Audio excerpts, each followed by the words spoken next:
কিশোরগঞ্জের কটিয়াদীতে জমি বিক্রয় বাবদ প্রতারক আপন বড় ভাই মোহাম্মদ হাদিউল ইসলাম পূবালী ব্যাংক পিএলসি কটিয়াদী শাখায় তার নিজ নামে অ্যাকাউন্ট টাকা জমা না রেখে 7 লক্ষ টাকার বহক চেক প্রবাসী ছোট ভাই মোহাম্মদ তাজিউল ইসলামকে দিয়ে প্রতারণা ও হয়রানির প্রতিবাদে সংবাদ সম্মেলন অনুষ্ঠিত হয়েছে। এই সময় ভুক্তভোগী তাজিউল ইসলাম সংবাদ সম্মেলনের মাধ্যমে সরকারের বিচার বিভাগের কাছে সুষ্ঠু বিচার প্রার্থনা করেন। তারিখে ডেট দেওয়ার পরে আমার হাজবেন্ড গেছে, দেওয়ার পরে কিন্তু এরা টাকা দেয় নাই।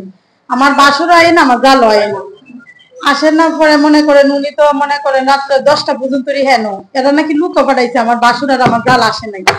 আমার বাসুর আর আমার জালের কথা দিলীপ খান কিন্তু আমার আত্মীয় মামু লাগে।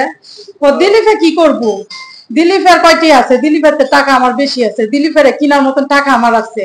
বড় বড় কটিয়াদি যত নেতা আছে সবাই আমি কিনে লাইম, আমার এই টাকা আছে আমার জালে বাসুরে বুঝছি। মনে করেন নেতা এরা কিনছে, না কিনলে তো কোন নেতার কাছে আমরা বিচার পাইছি না। ন্যায্য বিচার যেটা কিন্তু কোন নেতা ফেতার কাছে আমরা পাইতেছি না। এই কারণে আমরা সম্মিলন করছি, সাংবাদিক বাইরের কাছে আসছি শুধু এই বিচারের জন্য।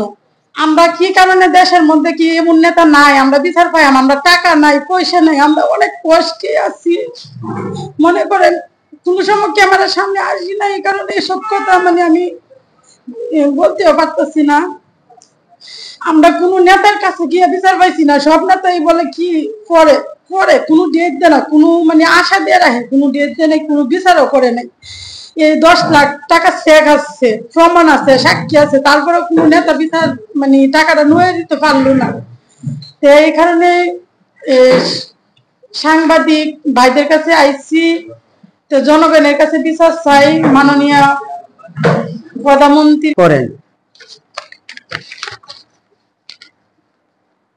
কিন্তু দুঃখের বিষয় এইভাবে উক্ত চেকটি ব্যাংকে উপস্থাপন করার পর জানা যায় সেই অ্যাকাউন্টে কোনো টাকা জমা নেই। ফলে আমি বারংবার আমার আপন ভাই কর্তৃক প্রতারিত ও মারাত্মকভাবে হয়রানির শিকার হই।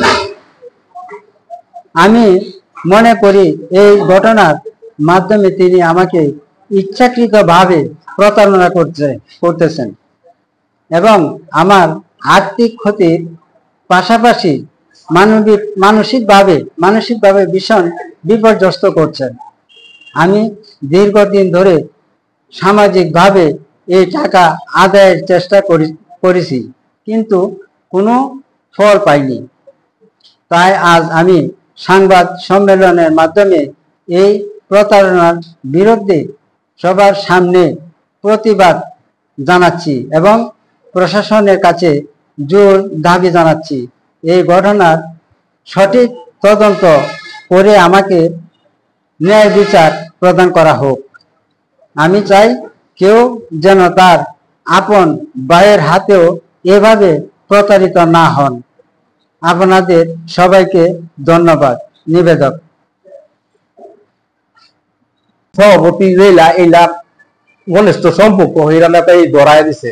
আজকার সাংবাদিক সম্মেলনে ওইটা হইলো হীরা নেতার অবদানে আমি কেন আইছি, নাইলে এখন আইতে পারলাম, নাইলে আমার এই ক্ষমতা নাই, যোগ্যতা নাই, আমি এখন আমার মতো যোগ্যতা আমার নাই। তাহলে আমি আমার এই দেশের সরকারের কাছে বিচার চাই। আমার বড় ভাই এবং অনেক পয়সাওয়ালা এবং শিল্পপতি, হ্যাঁ কোনো নেতা ফেতা কিচ্ছু মানে না। ওই নেতা কি করবো, দিলীপ খানের কথা কইলে দিলীপ খান আমার কি করবো, দিলীপ খান কয়টার বেটা, এমন ধরনের কথাবার্তা কো। এই বিচারটা আমি আপনাদের কাছে চাইলাম, আপনারা জনগণের কাছে এই বিচারটা করে দেন, আমি অনেক খুশি হইলাম। আর বিচারটা না পাইলে তো আর কোনো কিছু করার নাই। এটার লাগি আমি এই সংবাদ সম্মেলন আজকে ডাকছি। এই বলে আমার বক্তব্য আমি শেষ করলাম।